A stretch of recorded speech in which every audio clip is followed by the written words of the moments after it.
Teresa Cadore è il nuovo presidente della Confcommercio Bassanese dopo le dimissioni di Luca Kenneth, sceso in politica, una scelta improvvisa ma non troppo per il direttivo dell'associazione, che va però a confermare una realtà. Mai come in questa tornata elettorale si sono visti tanti commercianti e imprenditori pronti a esporsi in prima persona anche politicamente.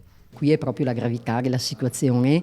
La situazione è molto molto pesante. Il Veneto, avete visto lo studio CGA, è la prima regione in deflazione, la regione che sta patendo di più, quindi se sono scesi in campo è nel tentativo di mettersi a disposizione con delle idee, con dei contributi. Sappiamo che per i commercianti è molto più difficile perché hanno attività dove non hanno terze persone che li supportano. È un grido d'allarme quello che sta arrivando anche proprio dal mondo degli imprenditori e dei commercianti. Assolutamente, perché la situazione ovviamente si è avvitata come un imbuto, no? Per cui quando noi abbiamo la situazione che i consumi diminuiscono, è un circolo vizioso che poi va a intaccare definitivamente il lavoro. Hanno delocalizzato moltissime imprese e poi sappiamo che il Veneto e il Vicentino è una popolazione prudente, per cui nel non sapere, nel non vedere, piuttosto di spendere €1 in più ne spende 2 in meno. Tutto questo ovviamente si ripercuote in una situazione economica